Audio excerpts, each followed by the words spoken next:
किसी को सवाल या निशान होना नहीं चाहिए कि एक फेयर ट्रांसपेरेंट इन्वेस्टिगेशन होनी चाहिए। अब लेकिन मैं ये बोल रहा हूं कि क्या ये इन्वेस्टिगेशन के नाम पे आप एक पॉलिटिकल वेंडेटा की तरफ चले जाते हैं? जब से ये ईडी की चार्जशीट फाइल हुई है तो पूरे इकोसिस्टम में सेंसेशन है, फड़फड़ाहट, तड़पड़ाहट, चटपटाहट, भड़बड़ाहट, थरथराहट, घबराहट और चुल। ये क्यों है? क्योंकि देखिए, राइट टू प्रोटेस्ट तो है, प्रोटेस्ट का अधिकार है, परंतु भ्रष्टाचार करने का जनसिद्ध अधिकार और कार्रवाई हो तो मैं चिल्लाऊं अत्याचार और खेलू विक्टिम कार्ड नहीं हो सकता। ये केस आपने बिल्कुल सही कहा, 2012 में शुरू हुआ। किसने शुरू किया? ट्रायल कोर्ट ने। ट्रायल कोर्ट ने बोला यंग इंडियंस को आपने बनाया है एक शैम ऑर्गेनाइजेशन की तरह 2000 करोड़ प्रॉपर्टी यूज करने के लिए 50 लाख रुपए में। ये वेंडेटा पॉलिटिक्स था। फिर आप हाई कोर्ट, सुप्रीम कोर्ट तक गए, वहां से राहत नहीं मिली। इनकम टैक्स के मामले में हाई कोर्ट, सुप्रीम कोर्ट तक गए, क्या कोर्ट भी वेंडेटा कर रहे थे? उसके बाद मुझे बता दीजिए कि कांग्रेस का तो करप्शन मॉडल ही अनोखा है। मतलब इनके लिए ईडी का मतलब है एंटाइटलमेंट ऑफ डेकॉइटी। मां बेटा जो है 50 लाख देकर 2000 करोड़ की प्रॉपर्टी का बेनिफिशियल इंटरेस्ट ले लेते हैं और दामाद जी जो है वो 0 रुपीस देकर 50 करोड़ का जो है एक प्रॉफिट कमा लेते हैं, 700% का प्रॉफिट कमा लेते हैं। और कार्रवाई हो, आप बता रहे हैं कि 11 साल लग रहे हैं इन्वेस्टिगेशन में। कोई बोलता है कि वेंडेटा है, बुलडोज किया जा रहा है, कोई बोल रहा है कि 11 साल लगे। तो अगर 11 साल लगे तो वेंडेटा कहां से है? इसका मतलब सारी प्रोसेस फॉलो हो रही है। पर सवाल यह बनता है कि आज क्या सवाल है?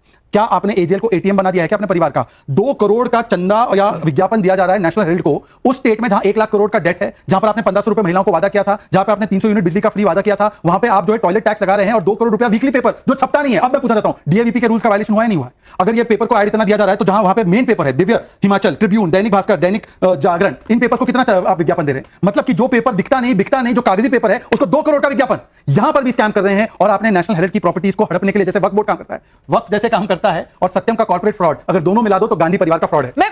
तो अगर ईडी ने जब हेमंत बिस्वा शर्मा जी के अगेंस्ट इन्वेस्टिगेशन लॉन्च करी, आप मेरे को बताएंगे कि उसका क्या लॉजिकल कंक्लूजन हुआ?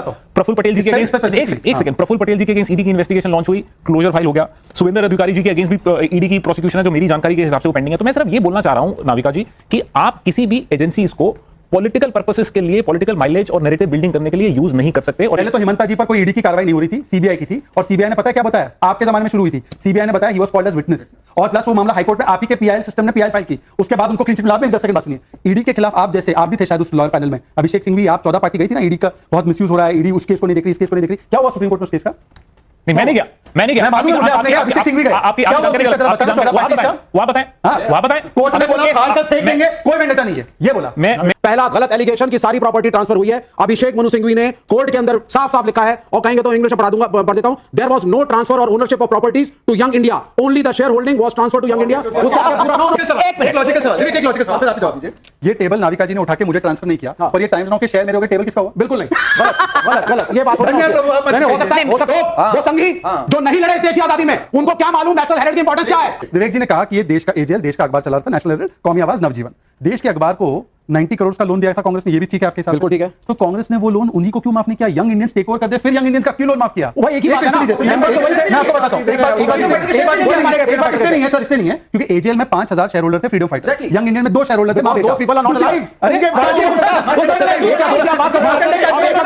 जी का तर्क गजब का तर्क है। विवेक जी जो तर्क लाते हैं ना, ये तो मतलब चाइना वाले नहीं, मेड इन चाइना है सर। सुनिए, उन्होंने बोला विरासत है, देश की विरासत है, इसे संभालना है। सर ये देश की विरासत है। चंद्रभानु गुप्ता का नाम सुना आपने? 3 टाइम के यूपी सीएम। हाँ, सुनिए क्या लिखते हैं विरासत पे।